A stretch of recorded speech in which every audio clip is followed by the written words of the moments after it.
Hello guys, ഉപ്പും മുളകിൽ അങ്ങനെ നമ്മുടെ പാറമട വീട്ടിൽ ഒരു കള്ളൻ വരുന്നു കൂട്ടുകാരെ. നിങ്ങൾക്ക് വിശ്വസിക്കാൻ പറ്റുന്നുണ്ടോ? ഇല്ല അല്ലേ? അപ്പൊ എന്തായാലും നമ്മുടെ ഇന്നത്തെ എപ്പിസോഡിൽ ആദ്യം തന്നെ നമ്മുടെ കേശുവിന് ഒരു ഫോൺ നമ്മുടെ പാറമടയുടെ അടുത്ത് നിന്നും ഒരു ഫോൺ കളഞ്ഞു കിട്ടുന്നുണ്ട്. അപ്പൊ കേശു അതെടുത്ത് ഇങ്ങനെ വീട്ടിൽ കൊണ്ടുവരുന്നുണ്ട്. അപ്പൊ അതിൽ പിന്നെ തുരുതുരാ കോള് വരുന്നു. അപ്പൊ വിളിക്കുന്നവരൊക്കെ പൊരിഞ്ഞ ചീത്ത പറയുന്നു. ലാസ്റ്റ് ഒരു കോള് വരുന്നു. അനൂപ് അല്ലേ, അനൂപിന്റെ പെങ്ങള് സീരിയസ് ആയിട്ട് ഹോസ്പിറ്റലിലാണ് എന്നൊക്കെ പറയുന്നുണ്ട്. അപ്പൊ ഇത് കേൾക്കുമ്പോൾ നമ്മുടെ ശിവാനിക്കും കേശുവിനൊക്കെ ഭയങ്കര സിമ്പതി ആവട്ടെ. അയ്യോ, അനൂപേട്ടന്റെ സിസ്റ്റർ ഹോസ്പിറ്റലിലാണല്ലോ എന്നൊക്കെ പറഞ്ഞിട്ടേ. അപ്പൊ ഇതിനിടയിൽ നമ്മുടെ ലച്ചുവും ഗൗരിയമ്മായും കൂടി പുറത്തേക്ക് പോകുന്നുണ്ട്, കുറച്ച് ഷോപ്പിംഗ് ഉണ്ടെന്നും പറഞ്ഞിട്ട്.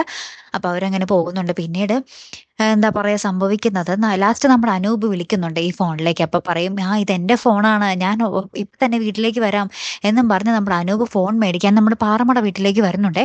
അവിടെ വരുമ്പോൾ നമ്മുടെ കേശു ഈ ഫോൺ കൊടുക്കുന്നുണ്ട്. അപ്പൊ നമ്മുടെ കേശു പറയും, ചേട്ടൻ ഒരുപാട് ഒരുപാട് പേരുടെ കയ്യിൽ നിന്നും കടം മേടിച്ചിട്ടുണ്ടല്ലേ എന്നിങ്ങനെ ചോദിക്കുന്നുണ്ട്. അപ്പൊ ഈ ചേട്ടൻ പറയും, ശരിയാണ്, എനിക്ക് എല്ലാവർക്കും തിരിച്ചു കൊടുക്കണമെന്നുണ്ട്, പക്ഷെ എനിക്ക് സാഹചര്യം എന്നെ അതിലോട്ട് അനുവദിക്കുന്നില്ല എന്ന് പറയും. എനിക്ക് അങ്ങനെ തിരിച്ചു കൊടുക്കാൻ പറ്റുന്നില്ല, അറിയാഞ്ഞിട്ടല്ല എന്നൊക്കെ പറയുന്നുണ്ട്. അപ്പൊ ഇത് കേൾക്കുമ്പോൾ നമ്മുടെ ഭവാനിയമ്മയ്ക്ക് ഭയങ്കര സങ്കടമാവട്ടെ. അപ്പൊ നമ്മുടെ ഭവാനിയമ്മ കയ്യിലുള്ള 3000 രൂപ എടുത്ത് കൊടുക്കുന്നുണ്ട്. വീട്ടിൻ്റെ ഉള്ളിൽ കയറ്റി നിറയെ പൊട്ടും, 4 കുറ്റി പൊട്ടും കടലക്കറിയൊക്കെ കൊടുക്കുന്നുണ്ട്. നമ്മുടെ പാറക്കുട്ടിയായിട്ട് പറയുന്ന 4 കുറ്റി പുട്ട് തിന്നുന്നേ. അപ്പൊ കുറെ ഫുഡും കിട്ടുന്നുണ്ട്, കുറെ പൈസയും കിട്ടുന്നുണ്ടല്ലോ. അപ്പൊ ഇദ്ദേഹം ഇങ്ങനെ എല്ലാവരുടെ മുന്നിൽ ഭയങ്കര അഭിനയമൊക്കെ അഭിനയിച്ച് ലാസ്റ്റ് നമ്മുടെ അനൂപ് ഇങ്ങനെ എല്ലാവരോടും യാത്ര പറഞ്ഞ് പോകാട്ടോ. അപ്പൊ ആ സമയത്ത് കൃത്യമായിട്ട് നമ്മുടെ ഗൗരി അമ്മായും നമ്മുടെ ലച്ചുവും ഷോപ്പിംഗ് ഒക്കെ കഴിഞ്ഞ് തിരികെ വരുന്നുണ്ട്. അപ്പൊ ലച്ചുവിന് ഇദ്ദേഹത്തെ കണ്ടപ്പോൾ ഭയങ്കര സംശയം. അപ്പൊ അമ്മായിയോട് പറയുന്നുണ്ട്, അമ്മായി, നമ്മൾ കഴിഞ്ഞ ആഴ്ച പുറത്തു പോയപ്പോൾ ഇയാളല്ലേ എടപ്പള്ളിയിൽ വെച്ചിട്ട് നമ്മുടെ അടുത്ത് വന്ന് അമ്മയ്ക്ക് പാടില്ല, സീരിയസ് ആണെന്നും പറഞ്ഞ് 500 രൂപ മേടിച്ചേ എന്ന് പറയുന്നുണ്ട്.